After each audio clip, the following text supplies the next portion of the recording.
A person who gives advice about financial products is required to hold a financial services licence. Examples of some financial products include superannuation funds, managed investment schemes, some types of insurance, shares and other securities. Information about the buying and selling of real estate or how to run a business fall outside the definition of a financial product. Any advice you may be provided today is not financial, legal or tax advice and is restricted to general advice about investing in real estate. General advice, including forecasts and opinions, does not take into consideration your specific objectives, financial situation or needs. You should consider the appropriateness of the advice to your own circumstances. You should also get a copy of the product disclosure statement relevant to any financial product you are considering and review that information before investing. Any testimonials or discussions are provided voluntarily, without payment, inducement or other benefit, and are from genuine clients of OneLife. In the event that financial advice is provided, it is provided by Financial Planning Works Proprietary Limited, ACN 003 780 407, AFSL 247 180. So good evening all, and welcome to our quantum mentoring program. As you can see, Mr. Cade is here back from, as I am, from Japan today. He came back, I think, on Monday? Saturday. But kind of woke up on Sunday, I think. So it's been a fantastic trip, and it's great to be back here. So I welcome all the team on and see how we're starting to build that. And Lisa, I'm assuming that you've got Ian in there, or that it is Ian that I'm actually looking at. I want to start there if we can and get straight in this, because we've got a couple of really, a number of very good questions here. So if you guys want to come on, yes, we're here, good. So if you want to come on to that call, maybe Richard can do this. And I'm going to start this straight away. So it says, hi team, we'd love Roy and Kate to have a look at this property transaction. And then the summary and action so far. Number one, found the property on RP data, which is fantastic, inspected for the first time and linked the potential of this property, like the potential of this property, as it serves, as it has several areas we can easily improve, such as the kitchen, bathroom, paint and curtains, etc. Number two, and I love the way you've laid this out, Ian and Lisa, went back for a second inspection with the team and who have a background of construction to raise several issues such as sinking cornices, bowed support beam on the pergola, sinking ceilings in the kitchen and bathrooms, cracked roof tiles, possible water leaks. So big issues there, I guess, that you need to, they're obviously important. And, these kind of things are those opportunities in disguise, that kind of story that can give you, tremendous fears, which will stop other people, but we've got to get realistic about those and make sure we know. So I'll come back to that. Number three, arranged for our builder to have an inspection, which is great. He confirms the original concerns, thinks that the pergola is a non-council compliant and the roof frame hasn't been built correctly and is starting to sink into the walls. Wow, causing some cause of the sinking cornices. Recommend that we take the entire pergola down as it's a safety concern. Also get the roof tiles inspected by an expert to see the extent of the damage. Estimate would take him on this entire week just to fix the structural issues with sagging cornices before we even get work on the other areas. That's fantastic. So, Kate, all this is about the costing, isn't it? Kate and I are working on a transaction, well, Kate did more of the work than I am. It's in relation to a site we have, bless you, and this one has in Plateau Drive that slope. The guy bought the block of land, went to the builder has a problem with slope, and therefore he couldn't get his building price, and for whatever other reasons he's put on the market, we've bought that what we think is under the market because of that. We send in Louis, he cuts and does it for a few $1,000s and sets it up so the builder can do his work. As an example, in other words, a difficult thing that we're making to really, really work. And you're coming out with Cade in the next couple of weeks. He's off down to this group that he's seeing when a marketing group next weekend. But in the next few weeks, we'll make that time. Now we're back, and you'll see exactly this transaction that he's talking about. However, just to blink this, it's can we ascertain, and this is just not for this transaction, all the other people on this call, how do we link this transaction in such a way to get it to know, to really quantify the cost within reason, not to the penny, but within reason, knowing it's not a $50,000 problem, it's a $1,000 problem or whatever the problem is. Our exit strategy is to take an option on this property and rent it while we renovate and sell our option. Now that is fantastic. However, the point I guess I want to make to you is that if you've got a property, let's just pick some numbers arbitrarily, a $500,000 property with $50,000 worth of problems, you don't drop it by $50,000 and it becomes a $450,000. You drop it by double that, if not triple that. Remember, every dollar you spend is you got to get $2 back, and really you're going for $3. So using 50,000 as a guide, we'd buy the 500,000. We want to pay 400 for it. We'd actually like to buy for 350. Then we've got margin now, real margin. And so we're using the fear, the concerns that marketplace has. Whereas the seller, they want to sell it for 500 and knock off 20 maybe, because they're living in another reality. Yep. And you go on in a minute, but I'll just jump into there where is this the right transaction? And you may recall that we like you to do a little makeover. And then we get into really exciting things after 3 of those and do a reno. And this is like a super reno. You know, when you've got structural issues. Now, a reno normally, in our mind, is a kitchen, bathroom. There's no structural things. There's no taking out pergolas. There's no fixing up roofs, sinking foundations, none of that. If it's minor, it's okay, but the way this is showing up, it's quite large. I'd like your recommendations whether this is a suitable transaction for us on the first one, whether we should go ahead with this with an offer. We see that we can add a lot of value, and there is always a price of which this transaction will work. Beautifully said, beautifully written. Yes, Kate? Mm-hmm. It's exactly true. We should not necessarily be put off by the renovation costs. However, currently the team has around 20,000 in their budget. Estimate the renovation could be 35 at this point. Could increase if we discovered more issues, and it usually is more issues. Also, another reason we'd like your advice is the property is located in part of the Robina, basically cut off from the rest of the Robina by a creek, golf course. As a result, then there's not a lot of recent house sales to compare this. We feel the property is fixed up, could sell in the low 600s. However, to be conservative, we listed at the eventual sale at 600. Okay, so you've got a little margin, and that's conservative. Now, Rich, if you want to put that, whatever, we've got some pictures of that transaction and some stuff there. Rich, if you want to put that up on the screen. It says replied, declined, and our offer started with the vendor requested a higher price. Could you please give us some advice here?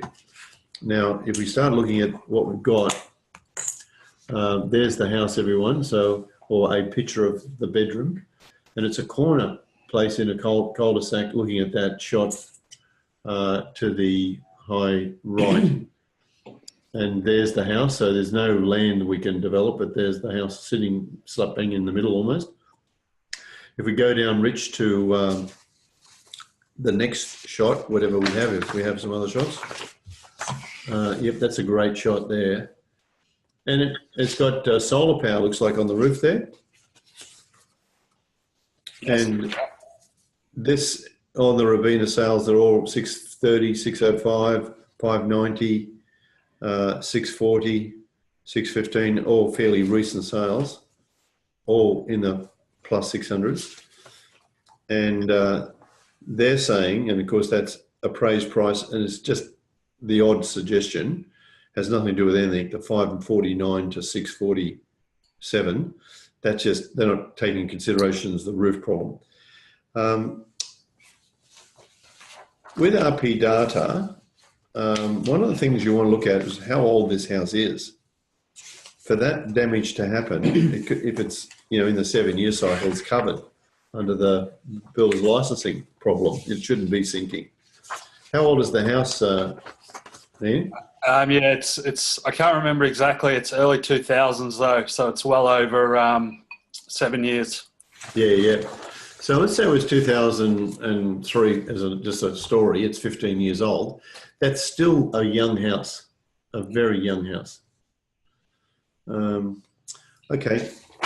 In other words, these things shouldn't have any of that issue showing up in 25 years. So for it to show up now, it's badly built. So someone's done some problems here. And, I would, in my investigations, I'd even look at, is this an owner builder? How did this thing happen? I'd like to look at the history, which RP data would give you. So, and the more information you get on this story, the stronger your argument is, and the more powerful you can negotiate. Yep. Rich, if you'd like to put the renovation costs in, he's got a sheet there with the all the little costs. The fence was $200, and he's got 600 for that, and driveway, and he's got $36,000 on this renovation sheet. You've got painting of walls, you've got carpet, you've got light switches, you've got dishwasher. Sorry, kitchen. Your kitchen. You got a kitchen for $5,000. What's going on there? That was just the figure that was in the worksheet. So I think we checked with our builder. He said roughly about 5,000 should be okay for the kitchen, because we wouldn't have to redo any of the kitchen tiles. So it would be more like a facelift for the kitchen. Okay, so this is pretty important with your builder, or to have in your team someone pretty clever. If you're going to use all the carcasses, then you just got bench tops, and maybe there's handles. And I've seen people get away with that with 5,000, but it's amazing. You start and then you've got to pull more things out. You don't like the sink, and then the tile didn't really line up, and then you looked at the floor, and the floor was linoleum that looked a bit, how you going? And then you discovered that really a couple of the kitchen, the stove was a bit ordinary as well. It's 15 years old. Can you see how it starts to flow, and it's never a $5,000 job? Yep. Now this is if you're trying to build it back up, and and again, not knowing this house because I haven't been in it. It's a question: is the big issues holding it up, all the cornices and all that issue? Or is the issue the presentation, or is it really both of those issues? And also, is it the issue of its isolation? So there's a number of issues. You've got to figure out what's the big one, and how long it's been on the market there. The feedback from the agent is she feels that it's the internal appearance of the house.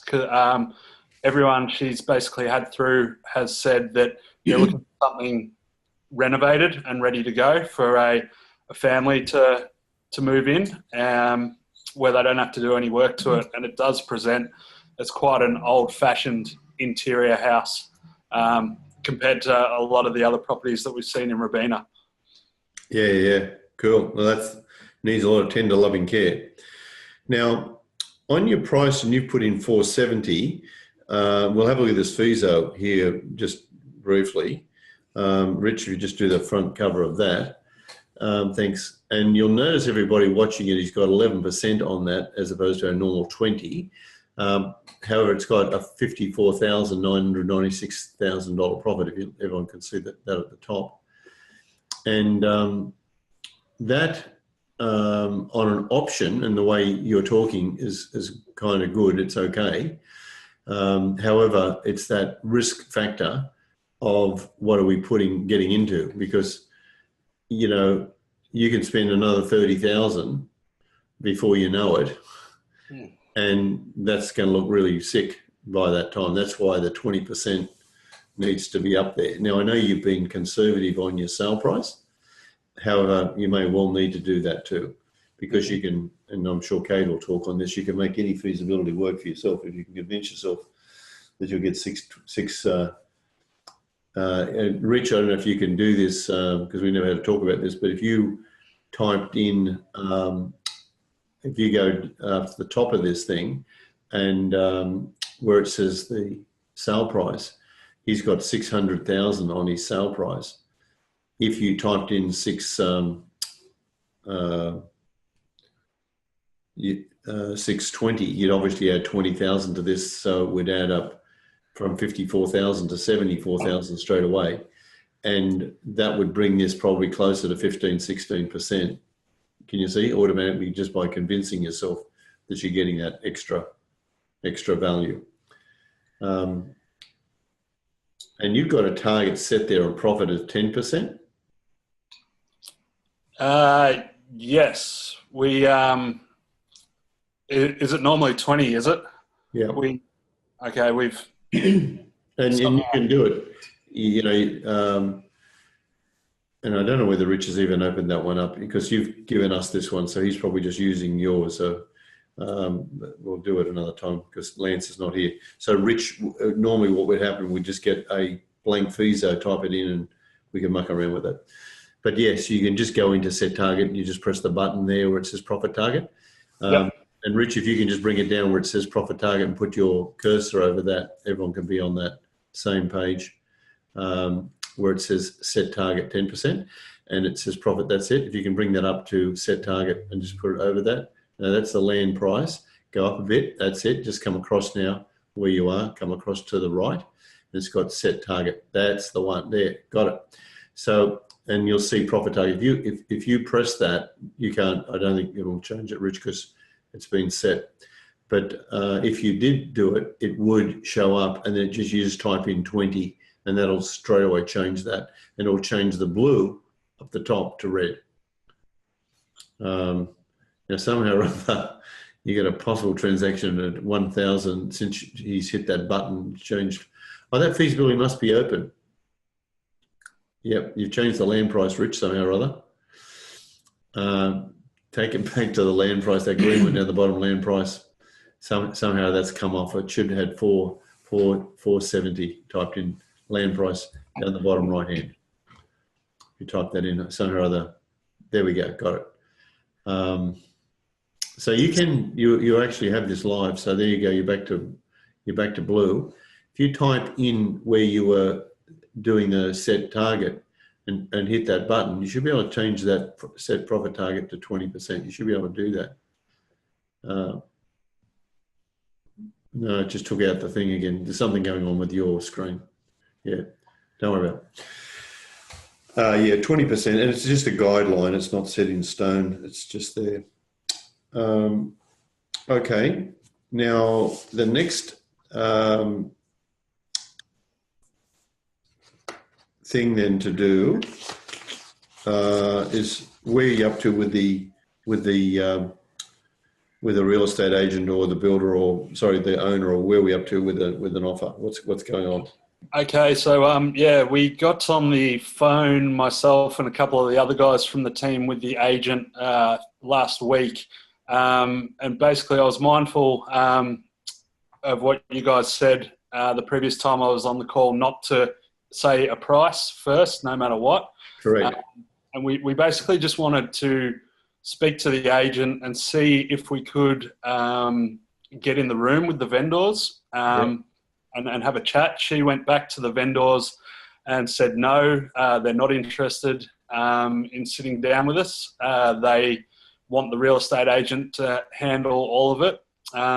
So basically, without saying what we wanted to get the property for, we basically walked the agent through all the issues that we had. And she said, basically, there's no point in putting an offer down unless it starts with a 5. And at that point, we said, we think we're pretty far apart then. And there's no way we can put an offer down starting with a 5 even if we were able to get it under option. And as they were indicating that an option would not be the way they want to go, we said, well, that would just be an additional cost for us, which means, you know, the finance costs of buying the property outright, which means we're even further away on price. So at the moment, we're basically letting them go on with the sale and see if they'll come back to us. Okay. So this is just not true what I'm going to say. However, my experience tells me that often the agents don't even go to the vendors. Mm-hmm. And they'll often say the option's no good because they're worried about their commission. They're worried about delays. And it's a very common language to say you've got to begin with a 5. That's just to scare you. And, you know, and then they'll have their own little internal conversation going on with things like, oh, these people are just, you know, tire kickers, they're useless and there's no one here and, you know, all that normal stuff. And they make you feel like, or they try and make you feel like, you know, do something, make an offer, surprise me. You know, in other words, they want you to beat to their drum. And of course you're not. But there is no point talking really options with them at that, you know, to the agent. That doesn't usually help you at all. Pointing out all the things that are wrong, I would think is very clever. You know, just in a nice way, because they're obvious issues, and just say we're spending quite a bit of time on this, and we just want to see if the vendor is serious about selling this property, and will they meet the market. They're the kind of language that I would use. So who's doing this? Is this you doing this negotiation here, or is this Justin, or who's doing the negotiation? So basically, yeah, it was mostly me on the phone, but I also had Justin and Dean on the call. Good. Listening in and stuff. Great. So, and that's really all it is a dance that we're doing here, just having a dance, you know, and then you try and get to it. Do the people live in the house? Yes, and that's another thing. I feel like the agent changed the story a bit. The first time we were at the property, she said they were empty nesters who were looking to downsize, and because the kids were moving out. However, by the time we got to the third visit and on the phone with her, she was now saying it's a divorce sale and they need cash quickly. Yes. And that's why, you know, the option and all that stuff and, you know, yeah. And, you know, I hold a lot of these things to my chest when I'm talking about will they look at, you know, terms and conditions and things, and rather than meet with them, I get a feel for them. So I do the most ridiculous things, like I'm driving by and I knock on the door. and I say, hi, I'm the guy that was been talking to you about this property, and I meet the wife then, who's now living because the man's been told to leave, or he's still there, or he's there and she's been told to leave, or they're both there, or, you know, you just find out what's going on. And you know, I've done all sorts. I've this is my early days. It wouldn't change today if I were in your position. I'd drive by on a weekend, you know, with their mum's lawn. Hi, I was just bringing my interior designer, the Mockingjay, out to have a look at the thing, and I was just looking from the outside. Oh, just great, you're here. What an accident! Surprise, surprise. So we were just looking. I don't want to disturb you. Is it okay? We can just have a look at the outside for the colours. And you know, or I've got my builder, you know, Dean coming here, you know, and then he stops mowing the lawn. Before you know it, you're in a conversation. You follow how accidental these accidents happen, and just by accident. Yeah. And then you just. It's a funny place. Yeah. Or she's mowing the lawn, or she's doing the gardening, or she's just bringing the kids home, and then you get the story. Yeah, that asshole of a husband, you know, and or whatever, or they don't talk, or they do. You know how it just Columbo conversations that happen. And it's that conversation that opens it up to have more conversations. And you then get to the story that the empty nesters aren't that, there is a divorce, or there's no divorce, or, you know, all of that, you get all that story. Yep. And then one day in this conversation, it turns out you ask the question. So, and I'm just going to make it up.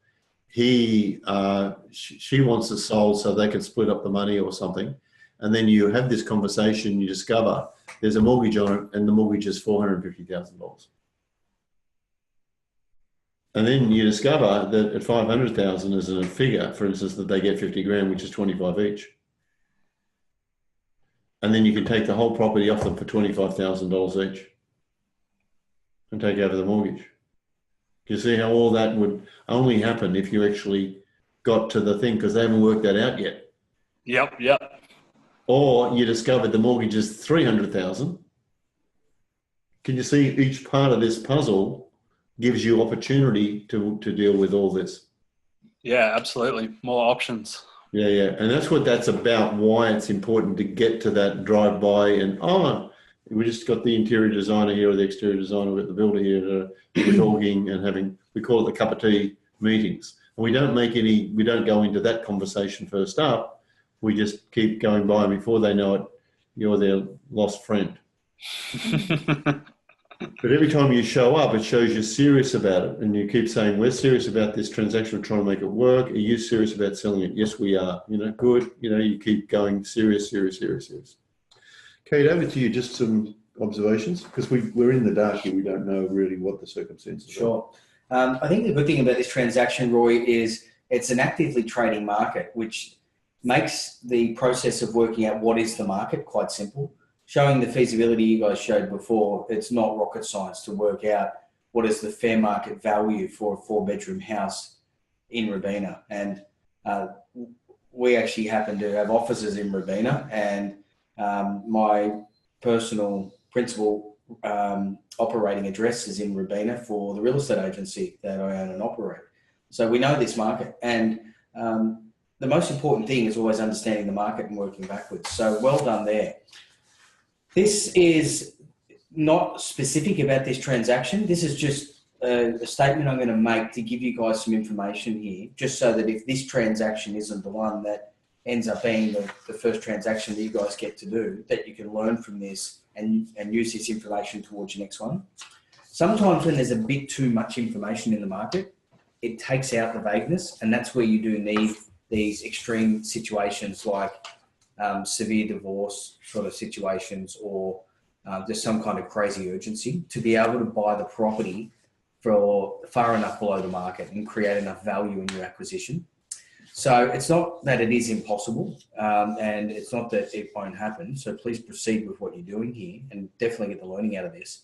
Though to continue to drop your price lower and lower and lower, it does become difficult to pick up the transaction, regardless of whether you've got cash or an option.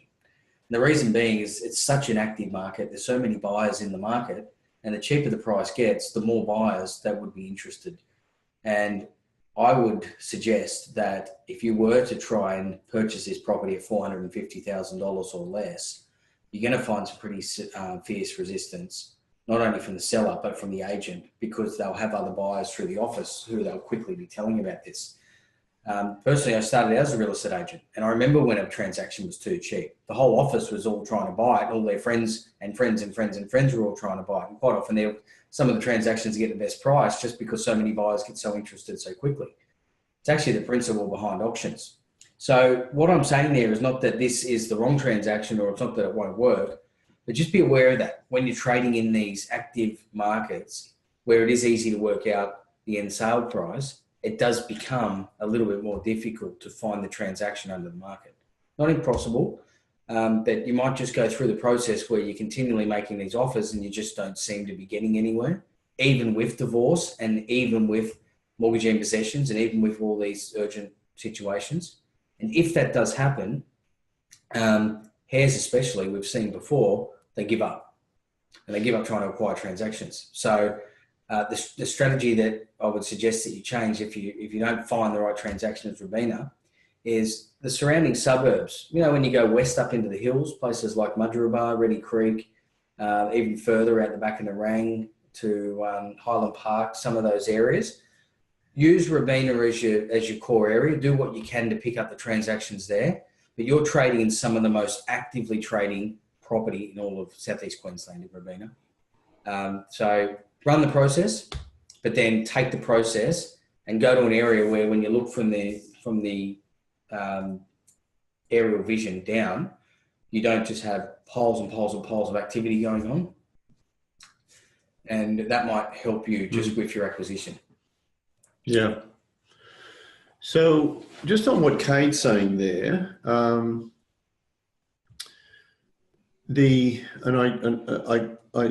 with this outrigger drive thing, I don't actually know where that is, that place. Although there's a picture here, and Rich, I don't know if you can get RP data up on the screen here for us and pick this property up, because normally we've got about 3 or 4 pages here, but there's a whole history on RP data that I would have liked to see. Like for instance, while he's trying to find it, how long has this property been on the market? Ian? Now it's probably coming up on for 75 to 90 days on market, somewhere in there. Okay, so it's relatively new.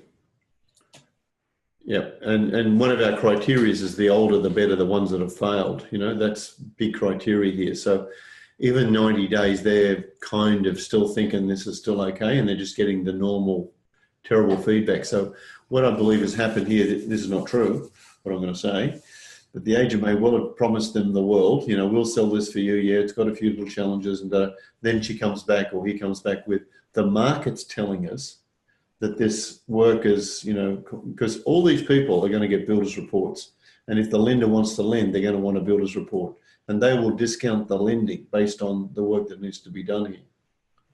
So particularly structural, they're really, going to be big time against this. However, the agent could have, promised them the world. You know how they do that to get the listing. Now, and they're putting pressure because they're under pressure for the divorce, if that's true, and if it's not coming up 90 days, their 90-day sole agency is now expiring. And I believe that what she would have already done, or he would have already done, is gone to them saying, oh, we have a guy who's looking there, but he's got some terms and conditions which are too harsh, and I've told him got to be a 5 in front of the number, but I think we better extend my agency agreement, because can you see how you'll become part of the leverage that they use? Mm-hmm. And you might be the only active person, or you may be one of many. And what Kate's saying is very, very important, is that you spend a lot of time on these things, and even an option for 30 days on whatever the agreed price is very, very important. Thanks, Rich. He's got it open here. Let's have a look at some of the photos just before we get off that, Rich, if we could. We've got the bedroom. There's the front. Yep. And just stay there for a second. It's almost like an artist's impression, this thing is, but I'm sure that is a photo. Yeah, the photos definitely show it in a much better light than it presents in person. Yeah. And is that the pergola that's falling over? Yeah, that's the one, yeah. Right, okay. It is a prominent feature to the house, and it's in the entrance, at the front. And you can see how useful that is, bringing outside, inside, together. Okay, and there's, they're using a wide angle lens there to get that view, to make that room look that big. It's obviously not that big. Okay, so Rich, let's come down and have a look and see how old it is. It's 4 bedroom, 2 bathroom, 2 garage on a 621 square metre. If we go down to the history of this property, and Mr. Davis has owned it. Now just again, when you look at Mr. Davis owning it, it hasn't got his wife's name there, so she may be not married, or he owned it before, or whatever. And then we've got $182,000 that was owned by this other couple.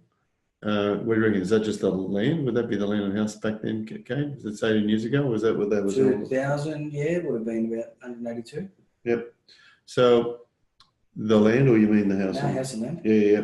So Robina went through a massive growth from 2000 to about 2007, big time growth. So most of that rise occurred in that time, and he's probably bought it at that higher level. And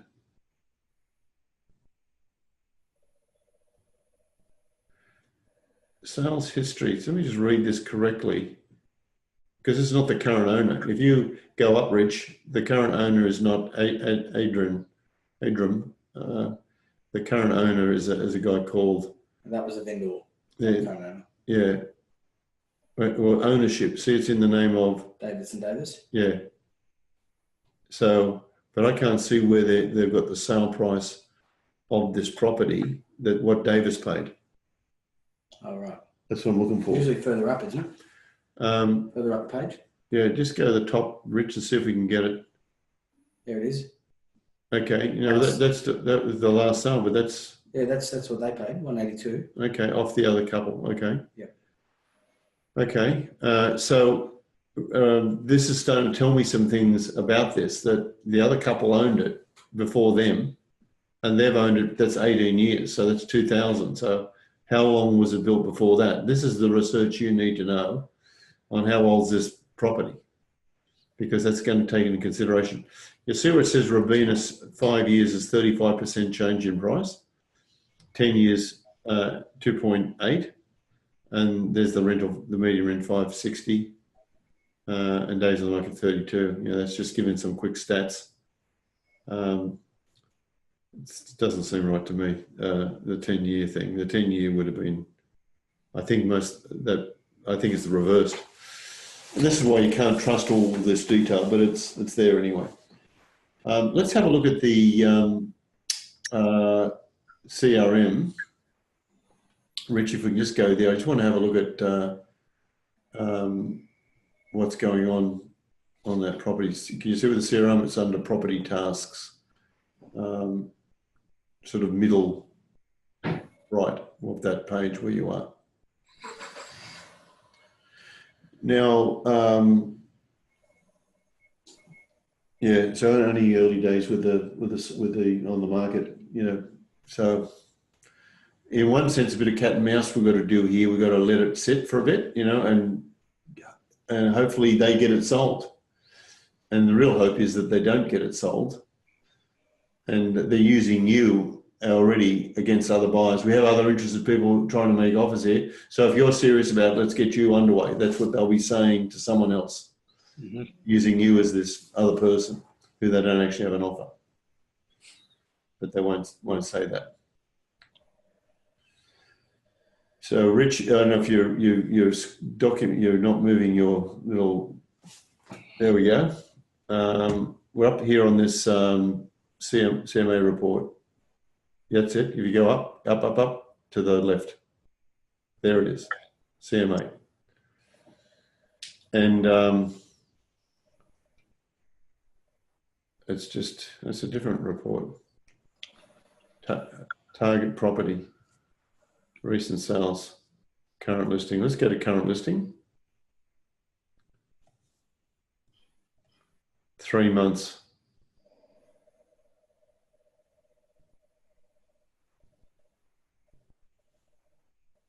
Listings within 3 months. You're just looking at those ones, what's going on in the market. So everything that's on that market now. Next door 21 has been on the market for 114 days. You see that? Yeah, that's the one just across the road. Okay. So that's a great little piece of information. So there's contamination in the area. Okay, all this is you're just checking information. So how I deal with this, you're on the right track with something and it's a bit of cat and mouse, you've got to wait. So I would do the drive-bys on the weekend and see if you can, that's why you're working within an area, and see if you can catch them. Yep. and try and get to the bottom of this story. Yeah, cool. We're pretty much in Robina every Saturday, so yeah, we might just cruise past. Yeah. And bring your interior designer with you, and or builder. Yeah. And you can even say we're planning on meeting the builder here, and he hasn't shown up. You know that one? And you're waiting? Yep. Well, waiting, he says, well, why don't you come in and have a cup of tea? Oh, what a good idea. So it's just all that is just the game you play to get into connection with what's going on. Do you have someone that can help you with this? I know you've got a builder, but you need someone that's fairly cool with this work. You know, like when you've got structural work, you've got someone who can do that? Yes. So yeah, Justin's brother Jaden That's right. Yeah. has experience with those kind of things. Okay, so what's happened there? Is he actually had a look at it? Yeah. So he was the guy we got down on the third visit, just to confirm all the issues that Dean had kind of pointed out. He actually took me up in the roof as well, which was some good learning as well to show me exactly what had happened with the trusses. They weren't all sitting at the same height. Some had sunk into the walls, only by a couple of millimetres, but he said that should not be happening at all. And it's a timber frame brick veneer house, correct? So is the frame moved or is the brickwork moved? He feels that the frame has actually moved. Yeah, because that's the normal thing, because the timber frame is holding up the trusses, and the brickwork is just like if you like, a bit of a decoration piece. It's not structurally doing anything. It's just an outside skin. So the frame is actually the structural point. So for those frames, the lintels need to be fixed, but they're being covered by brickwork from the outside, particle board from the inside, hard to get to, unless you start taking the particle board, the plasterboard out. So you've got to jack them all up until you get, and it could be the foundational material right down the bottom that's causing the problem. Because most of those trusses are built in the factory, and they're actually very square. They're structurally correct. So it's the bearing onto the foundational material, the footing, that's making the sinking happen, which is quite a serious issue. Could be reactive soil, could be anything. Okay, all right. Well, you're onto something good, I think, and you just play the game. And the other thing, last thing I'd say, there's some other ones you want to say about this one, Kate? Last thing I'd say is when you get this, always ask them, and what else have you got? Yes, yeah, we've done that with the agent.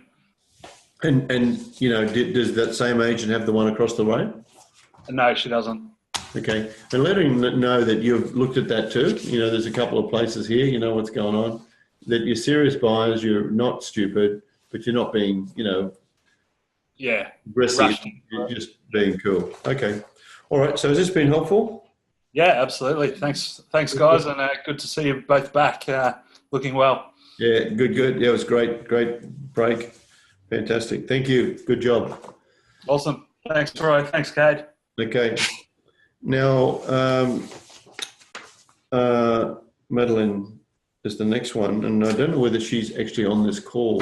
I can't actually see her, so we might just, if she is rich, you might need to give her a call or something, but we might go to Alexia. Is Alexia there? And Alexia could be,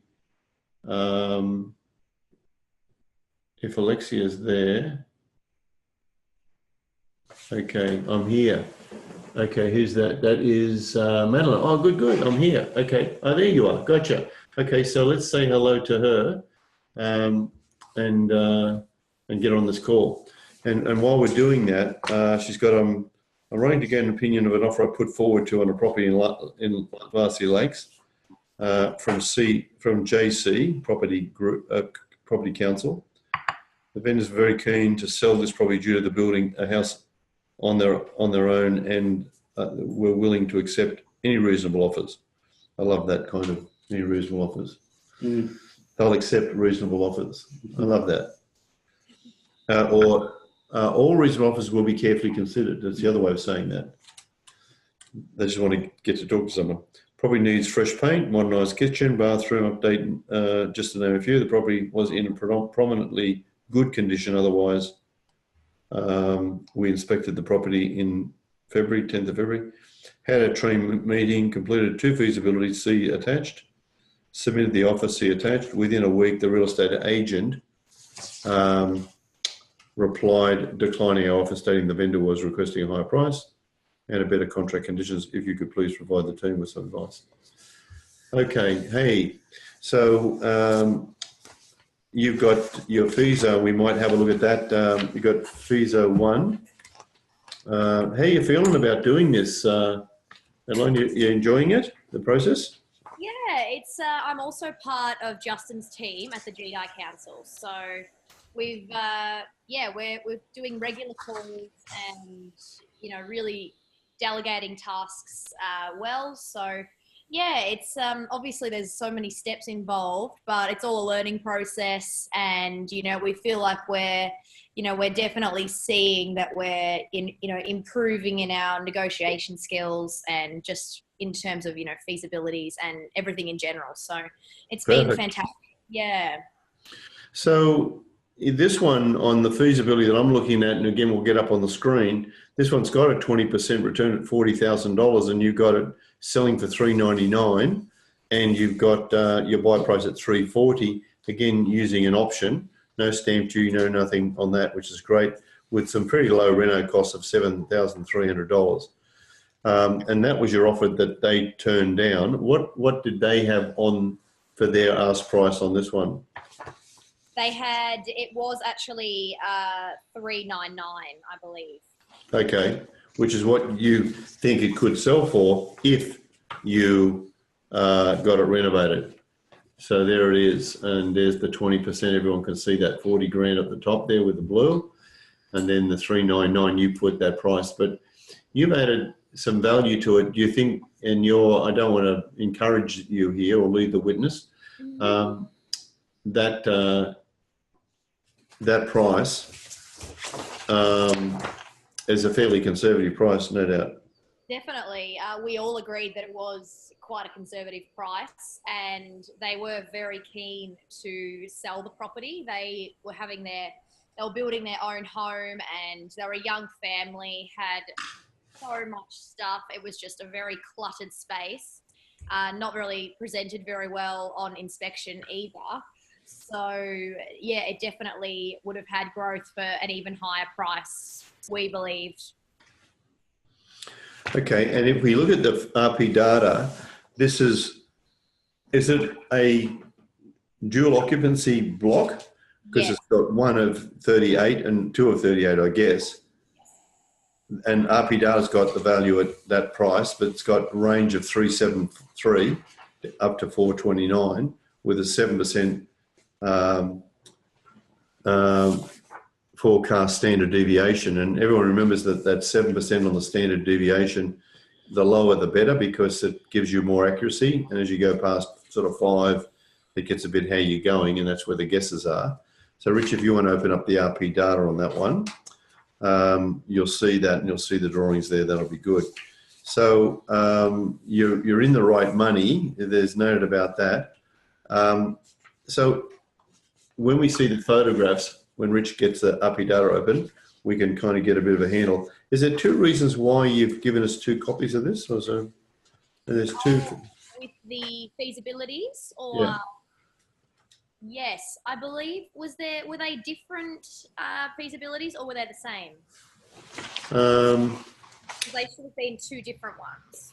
I've got 2 RP datas which are identical, of course. So the RP data is the same. Okay. And I don't know. I think one's an automatic valuation. The other one's one that they've done themselves. That's right. Okay. Yeah.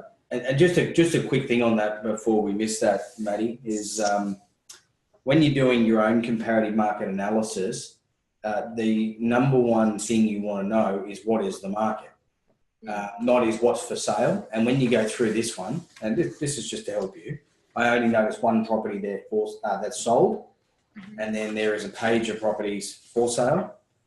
And the page of properties for sale is really what gives the market such education these days with programs on the internet like realestate.com and RP Data to know, well, look at this, there's 50 townhouses to choose from in Varsity Lakes and surrounding suburbs such as Burleigh Waters, Robina, etc. And they all seem to be somewhere between 350 and 500. So that's how people start honing in on what is the market. And that's the buyer's market. And then they start working out what they think properties worth. But really what matters is what property sells for. Mm-hmm. And that's what you've got to look at first, because if you look at what is the buyer's market first, you get misled on what is the market. There is a difference between what the buyers are perceiving as the market and then what the sellers are actually accepting as the market. Always start with what are the sellers accepting. Just a quick tip. Thank you. That is so good. So while we're talking, Rich, if you can go through the photos there, that'll be fantastic. I will point out, Roy, these photos were actually from the previous, when the owner was actually living in the property. So currently it looks spotless, but upon inspection, it was just completely cluttered, just boxes everywhere, just busy, looked like young kids in the household, lots of toys. So this is actually when the owners had actually moved out. Okay. When you say when the owners moved out, now it's looking like that. Is that what you're saying? Or you mean these photographs were the original photographs? Original. Yeah. That's the normal thing, Maddie. That's the normal thing. They normally look spectacular. And it's a bit like, most things, when you get there, the reality is very different. However, this gives us an idea of what we're looking at. And then you can take your own photos. So that's cool. Now, listening to what we just did with Ian, that would have been helpful to you because not that this has got those kinds of work to be done, but the negotiation part, did you get some value in that conversation? Yeah, so what happened, we basically submitted our offer, and in that offer, we suggested it was offered. Well, just one second, just to cut in. This letter of offer is what you submitted, is that correct? Yes, that is right. Okay, so that everyone is up to speed, I'm going to read this letter of offer so everyone can know what we're talking about. That's right. And just what I'd like you to do with these things is, if preferable, when is this your first letter of offer? It was our first letter of offer as a team, and yeah, obviously there will be room for improvements. Correct. Biggest room in the world. Yeah. And if you can, and I'll just say for everyone, we would always love to get your letters of offer before you submit them, because you can do a lot of damage with the gumboots working through the petunias, and I can tell you there's a big issue here that's just going to come out and, bite you in the bum, as it were, when you say to someone, we'd like to offer you $1 option fee. I know, yes. You never ever put that in.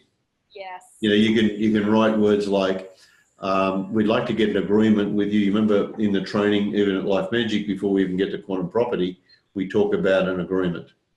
We never use the word option. We never even say the amount. And our agreement is to rent your property and improve it and bring it back to speed so we can get it up to valuation purposes. So as everyone can see here, thank you for this presenting this lovely property to us. Now that in itself is an interesting statement, given it's a wreck. As opposed, we could have chosen the words, this interesting property, or some other word that we could have used.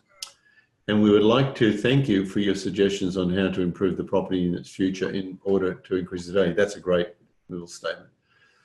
We spent some time running our numbers and performance, some preliminary due diligence, and we'd like to present our offer.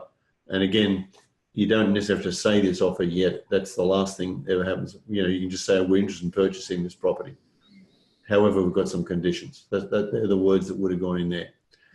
Subject to building and pest inspection following conditions, okay. We'd like to rent the property with an option to buy it. So you've just written everything that you've said. You've walked down the street and you've taken your clothes off, basically. I can't be any bolder than to say it that way. Yeah. At any time during and upon the completion of this rental period, we'd like to make the offer, and pay and subtract. Sorry, the total value of rent paid subtracted from the agreed purchase price. So, in your case, you've actually asked for the rental to come back as well off the purchase price. So it's called the soccer punch, hit them between the eyes, and really blow them to pieces. Or rent money paid to the vendor will be non-refundable should we not take up the option to purchase. And I'm being very pedantic here, but even if there's a correction there, in that, spacing, just always keep yourself very professional. And even this letter, I would have a letterhead with the company name, if it's the JR Property Group, even if you've got to, put an address and a telephone number and make it a letterhead. Make it look like you are a professional group as opposed to someone typed that up in an office and they live in Nigeria or somewhere. Number 2, we would require access to the property during the rental period in order to make the improvements to increase the value, and therefore we request the right to renovate the property during this rental period in order to achieve a higher value. So there's a nicer way of saying that. Because you've got rental, you've got access to the property. It's kind of like you're repeating yourself. So during our rental period, we'd like to renovate the property to bring it to bring it up to line to get our valuation. In the event we don't complete the transaction, the vendor will full retain ownership, and the vendor will be free to settle renovation improvements, higher value with no restrictions. Yep. Thank you for considering our offer. I'd like to assure you that we intend to create a win-win situation. All parties involved should you request. Yeah, okay, cool. So, and who wrote this letter, Maddie? So it was actually Ian. Okay.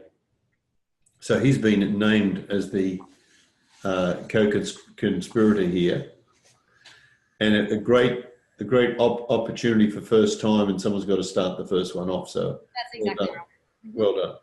But preferably, we don't send a letter like this, particularly when it's the first one, to send it to us like we have exactly this way, and the property's still on the market, and it'll be okay, and it's a great exercise. So fantastic. Great learning experience. Yeah. So just so I'm clear, then Kate's going to talk on this, but what happened then? Oh, as you can imagine, we received an email quite quickly, and basically the real estate agent stated that the vendors were after a higher amount, a higher number in the 300,000. So basically the numbers were too low, and they were after a fairer contract. Yep. Okay. And what I would do with that is I would respond to that letter and say, we understand, thank you so much. And obviously this is not for us. And what else have you got, and start talking. And then I'd bring Ian in as a new team member and start the negotiation freshly. Yes. And Ian actually had previously met this real estate agent who... Okay, then bring Justin in, or bring Dean in, or bring someone else in, and you don't call it the JC Property Group, you do it as a different one. Okay. And you virtually can start again. But again, I do what we talked about, with the drive-bys, and the people live in the property, or they've moved out, they've sold, they've done something. Now the property has sold, yes. At the time, they were still currently living in the property. Okay, that's cool. And what did the property sell for? It said it sold for $399. Okay, and you want to just check that, because that's important to, as far as your information is concerned. Yeah, definitely. And it may well have. Very good. You going out, Mister? No, I think it was good that it followed that one in Robina. Like you said, Roy, there was a lot of information we gave on the Robina house that was also accurate for this one.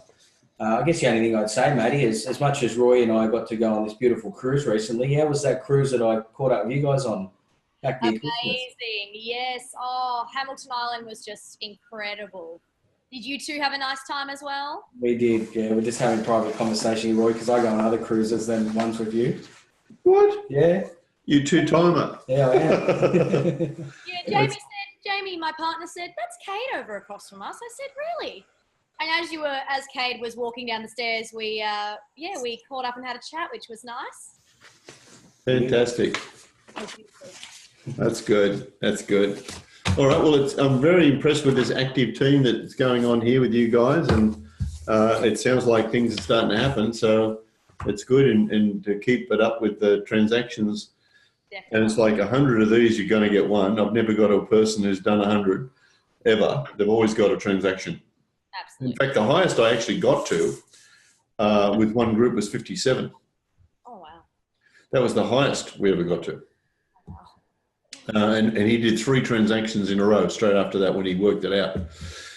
And all the sort of things you're going through with letters that were wrong or, not, dealt with, or too fast, too slow, too whatever, just the way it is. So it's good. Well, there'll definitely be mistakes that we won't make again. So as a team, we'll come together and, definitely learn from this process. So Good. Helpful. Thank you. Thank you both. Thank you. Well done. Excellent.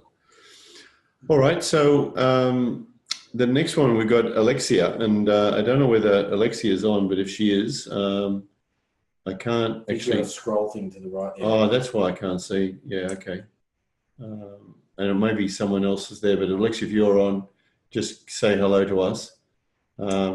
The beautiful Wendy Seals are always there. Tony's there. Okay, Rosie, there's a lot of people on this call, but I cannot see Alexia, but it could be in another name too. If someone else is representing Alexia, that would be great. It was about legitimising a purchase of a home. Leave contract agents putting in. I'll just leave it for a second. We'll come up to that one. Cornell, a support group, and Cornell's got a story about basically where to get started with in her area in Bunbury, which is in West Australia, south of Perth. A support group with eating disorders, where to start. And I'm not the best person for this, but I would think Facebook's always a great place to start with that, and put it out there. Put some prime things on that, clues, the 10 most important things for eating disorders, and putting it up on the screen on that area. You'll get, and just say any people in Bunbury, wanting to, don't use the word interested, but use the one would see some value in getting together and having a bit of a group discussion. So that's how I'd go with that one. Anyway, Cornel, I see you there, but I'm going to have a talk with you tomorrow anyway. I sent you a WhatsApp today. Let's move on. Serge, we got Serge there, and is he on today, Mr. K? I think he usually is. There he is. Serge, you want to come on our line and say hello? And I think you had Cornell in there. We couldn't see it. So, Serge, let's get you. There he is. You want to say? Can you hear me? Hello. Gutierrez. Привет. Привет. And part of this conversation, are you in the dark for some reason there? Because Putin got in position, or you just don't want to show your face to the KGB? What is the reason for the darkness today? I'm in a car. I can see you in the dark. We're going to have a talk to you, Mr. I think he said machina, car. Did he? He's in the car. Oh, he's in the car. Okay. Machina. Yeah. That's machine. Is that what car is? Machina is Russian for car. Okay, that's a pretty good word. We can pick that up, couldn't we? Machina, yeah, it's a good word, isn't it? Yeah, Machina. sounds good. Look at my machina. Yeah, and it is a machine, and probably the Russians think, why would you call it a car? Yeah, what a stupid name. What a stupid name. Vehicle. Yeah, Yeah, look how posh things like that. automobile would sound cool. Yeah. But an automobile, you'd have to have automatic. If it was a stick shift, it wouldn't be an automobile. Yeah, machinist sounds much more tough, doesn't it? Yeah. Serge? Absolutely. Yeah. Ways to find people to invest in my business, and what do I need to prepare to show them how to ask for investments? I can provide the business and the marketing plans. The new website marketing being developed, and I'm negotiating with a new lease. What are the pros and cons? Well, that's one of the things in Russia. It's the pros and cons, not the cons and pros. If investing against the company, equity shares or borrowing, and where do we find people willing to invest in businesses and how to approach them? Big question, guys. So the first thing, and I just bring Kate into this, in Pradium, we have great responsibility. When we've got a business called, and we're using what we regard as fairly sophisticated investors who are investing into Pradium transactions, and we take that on board as a big responsibility, because raising money is the easiest thing in the world to do, but to be acting responsibly is a very different plan. And most people who invest money, although they're prepared to take risks and everything else, they ultimately get very unhappy if they lose their capital. And a lot of people do. And of course, business is the highest risk area next to the stock trading market there is. In fact, it is at the highest level. If you look at buying and selling BHP shares or Commonwealth Bank shares or something, as opposed to investing with Surge in a business venture, can you see the risk difference? And I'm using you as the person, but it could be Fred Bloggs or anyone, because everyone's got ideas and ways that they think that something could happen. And the second thing, and I think that is like 90% before you start, huge responsibility. The second thing, which leads to that, says, what am I going to do that's so different, that's going to make so much money? And what is it that's so clever that someone hasn't done before? Or how do I really guarantee their money in performance? Because I'm going to use their money at their risk for my benefit, which we're going to have a win-win plan. So I first thing I say to myself, if this is my money, would I risk it on this transaction, this business opportunity? Then the next thing is really about an agreement. So we've got the body of what it is, the business we're going to do, but we've got the agreement of how long is this thing for and how much money you need. Is this stage 1, stage 2, stage 3, or there's only one stage? And when do they get their capital back? And are they equity participants or are they lending money? Now, just for everyone listening in, the distinction is equity means I have an interest in the business. So if, Serge, how much money you want for this business? Just give me a number. 100,000. Okay. And of the $100,000, what do you think they're going to get for the business? If you think of the sharks, when they do the shark show, whatever that is, I'll give you 20%, I'll give you 50%, I'll give you whatever. And then people tear them apart and negotiate or whatever they do, or they're not interested, how that goes. So what do they get for 100,000? 20% shares. Sorry, 20% of company share.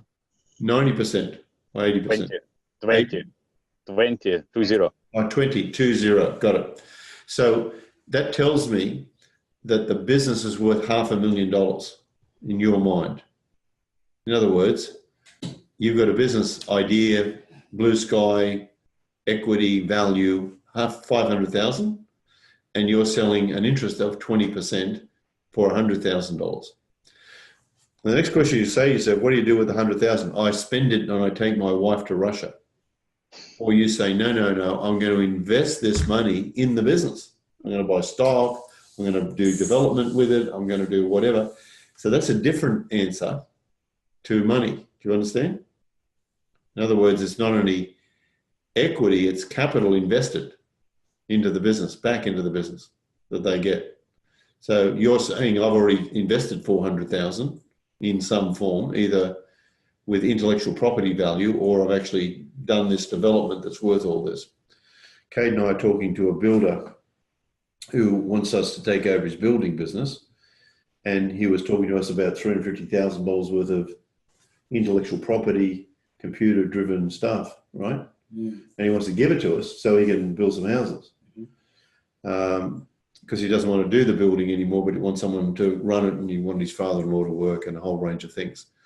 But he's already valuing the business worth $350,000 and going to give it to us, as long as he can use our license to build a couple of buildings himself once a year on the side, and his father-in-law be employed. And even that question would be, is it worth $350,000 what he spent on all the software and all that? And he may have spent that much, he may not have, and that's what he's valued, but he's valuing it for nothing to give it to us. If it was true and it was worth that, he may want us to pay for half of it, $175,000, which of course we wouldn't do. Can you see? So that's all that marketplace. So that's what's out there. There's people offering things just to get cash flow or to do things. There are people who've got businesses that are already running and are running profitably, or a little bit of profit, or certainly breaking even, paying a wage. And they're looking for capital partners to put in $100,000. They'll give half the business for that, for 100. So it all depends on someone's opinion of value. And I guess there's experience and there's money. And there's a law that says the person with the money will get the experience, and the person with the experience gets the money. You hear that law? No, I didn't. No idea of that one? Do you understand, Kate? Mm-hmm. So just repeating. So let's say you've got the experience and I've got the money, and I give you the money to go into business with you, then you get my money and I get the experience. Mm-hmm. Can you see? Yep. Now, depending on what the experience is, if the experience is a good experience, then it's great. But if the experience is that was a learning curve, then that's what I got. And I paid $100,000. And people do that. People pay $400,000 to buy a franchise to get that experience. Because someone has the experience of running a franchise, they know that, sign up here, work 7 days a week, 14 hours a day, and that'll be your experience with your Donut King shop or whatever it is that you're doing. And I'm not knocking Donut King, I'm just using that as an example. Yeah. So the whole purpose here is your idea of what you're going to do. And what are you going to do with this money? And the more attractive that is, the more opportunity there will be someone to come to terms with it. But usually you'll find a person who has no idea will give you money just because they're buying a job or a role or trying to learn something. The other way of going is you borrow the money and you don't give them equity and you pay an interest rate. Or you do a combination thereof. But the world is full of people who just give money to other people who blow the money. And they have the experience. And the money goes too. So great responsibility in this. Have we got a product to sell here, Serge? Yeah, it's a service. It's not a product, it's a service. Okay, good. So it's either a service, a product, or an application. There's only three things it can be, or a combination thereof. And if it's something that's unique and you want to keep it a bit of a secret, trade secret kind of thing, so you can get confidentiality letter signed, and then you share it with the person who's the investor, joint venture partner, and they sign that document, and then you can reveal the secret or the service that it is or its uniqueness. And most people, to sell something for $500,000 in this marketplace today, usually you've got to have a performance that's already out. Well, it's a business already operating. It's been operating for 10 years. This isn't the salt one we spoke about the other. So, Yeah. okay. Yes, yes, it is. Okay. So, and what do you need the money for to pay the guy out? Correct. Now, money I need to invest in a marketing and new marketing, new equipment, and wages for first 6 months. Okay. So the money is truly going to be used in the business. Yep. Okay. Well, just talking to Kate here, and we'll finish this up with this as our last one today. But you know, and I just put to you, Serge, the thing that I would be doing is I'd be thinking about, you know, I keep coming back to real estate. I think about how do I get an option on the property that I'm going to put that business in, and spend $200,000 setting it up properly. Mhm. Because there's more money in the property than there will be in the business.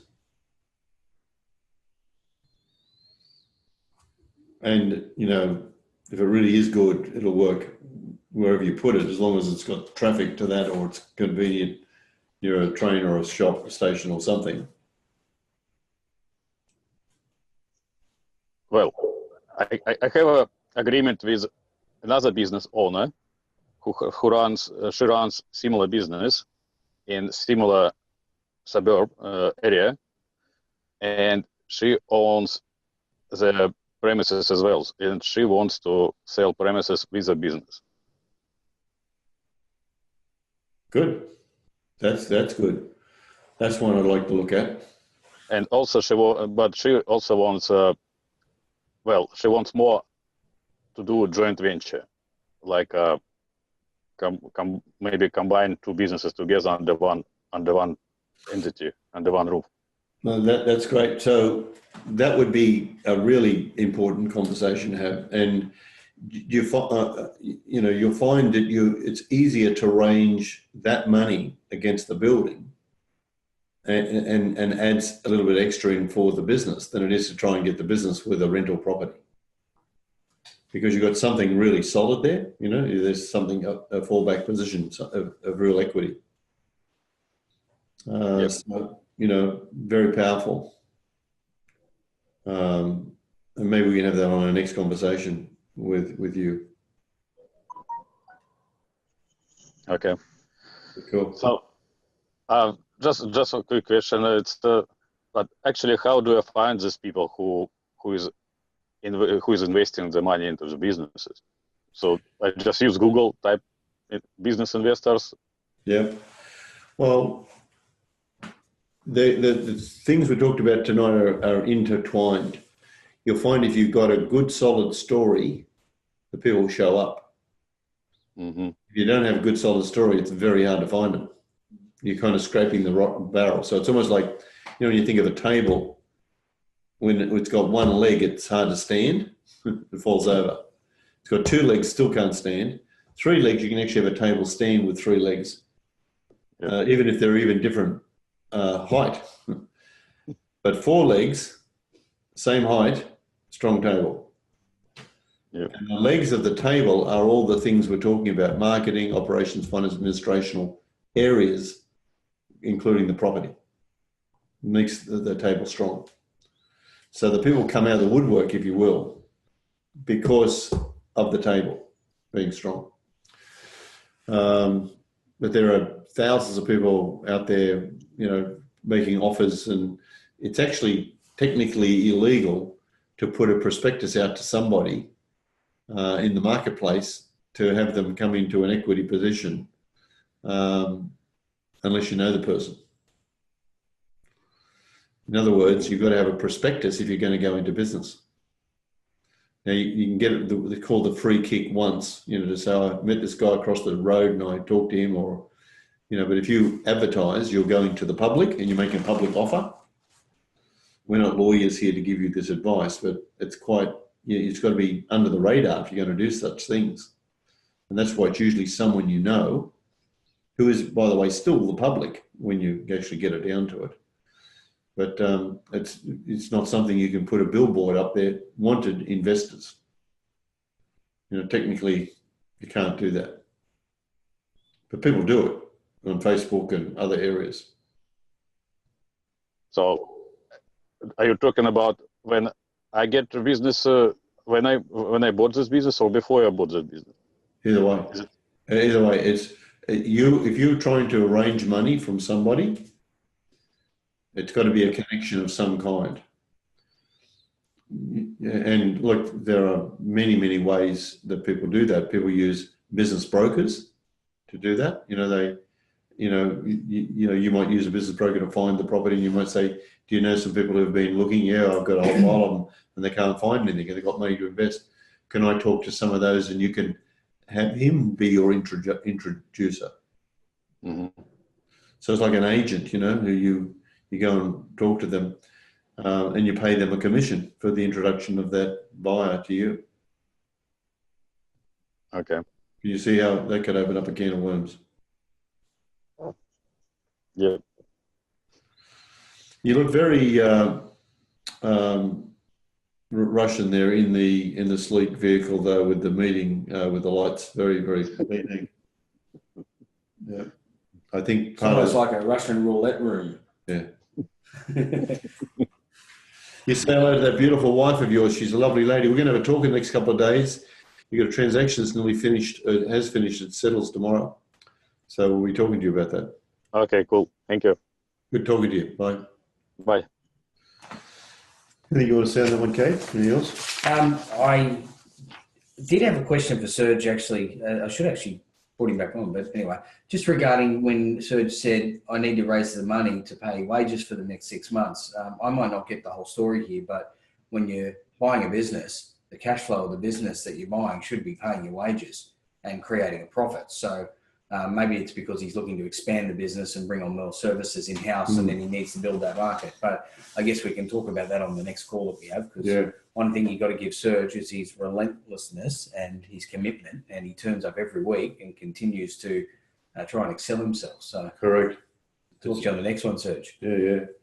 And you're right with that, Kate, but sometimes you've got to be ahead of the game. So it's a bit like working capital. So if you look at, Creative has transactions that takes time, and sometimes they take longer than you think, and there's still, rent to pay or something to pay or accountant or stock, new machines. I think that particular business has new machines. And there's that delay, that what I call the 90-day delay, that is the functionality. And although I think there's money coming in, I don't think there's enough coming in, and they may need more staff. So you're paying that to get the money, and maybe the 100 grand's a bit too much. Probably could do with less. Maybe it's 50, but sometimes to have more, so you don't go to the well more than once. No, that's cool. That's cool. Okay, guys. Well, thank you for the call, and thank all the people. But we'll do some best things. We've got don't forget Quantum Engine coming up here on the 5th of April, on the 26th of April. Next ones. I'm going to Melbourne next week. I'm going there on Sunday, as a matter of fact. But we have for all the Melbourneites, if you're building your dream team, on the 27th, which is a Tuesday night, and I'm in Perth on Saturday the 7th. And of course, we've got Life Magic coming up in April. It's going to be dynamite. And Quantum Property, that just make that a must. 23rd of May through the 28th. And I've got some great things I'm going to talk about next level in June. I'll talk about that in the next program. We've got some really powerful new concepts that I worked on over the break, where everyone was thinking Roy and Kate are just sitting around on a boat. We had conferences, we had trainings, we had all sorts of things. Sure.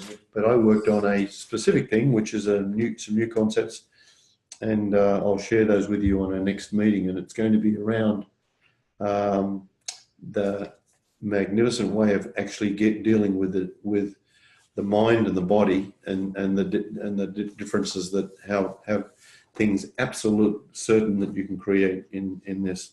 So I'll be talking at length on that one. And of course, Quantum Enterprise coming up in August. I've already got some best things here. JC Properties.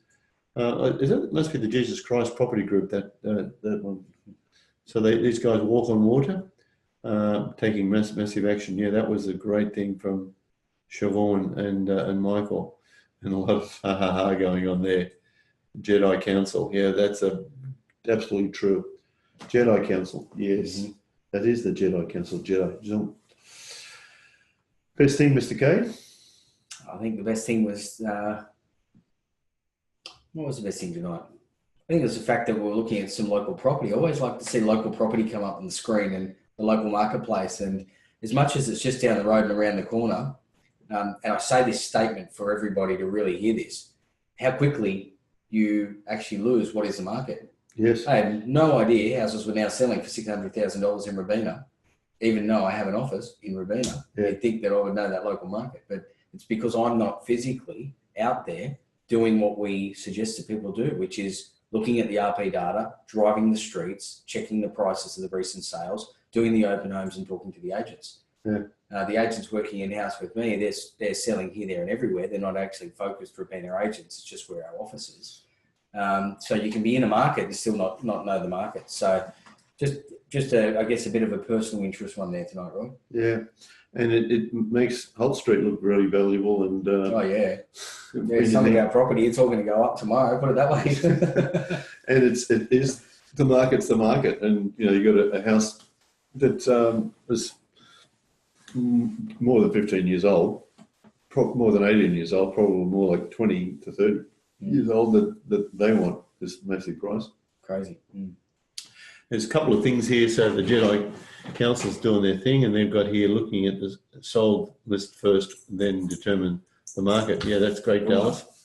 And best thing, active advice on doing drive-bys to be able to speak to the vendors. Yeah, Lisa, that's great. Thank you for that. And bring your bow and arrow with you. It's good. My best thing is Cade here. It's just seeing him refresh. We had a great time on the cruise, and Cade did a remarkable job with. I had my son and daughter and their partners and others on that cruise, and Cade did a really great presentation, number of presentations, and they really got excited about some transactions and things like that. So we had a conference on board this boat, and also in Japan and other things. So you did great, and Cade, you're all refreshed as I am coming back here. So my best thing is actually that we're back back, because I don't know if you felt this, but just kept getting off the plane and thinking, I'm glad I'm back in Australia. Always. It is good, isn't it? Coming home, there's, you know, I still call Australia my home. Oh yeah, it's amazing. Only takes 2 weeks and you just go, wow, look at this place. And as fun as it is, there's nothing like it. So good job. All right, everyone, we'll see you on the next call, and keep up the good work, and may grace be with you. Thanks, Richard, for your beautiful work. We had Richard here today. It was good.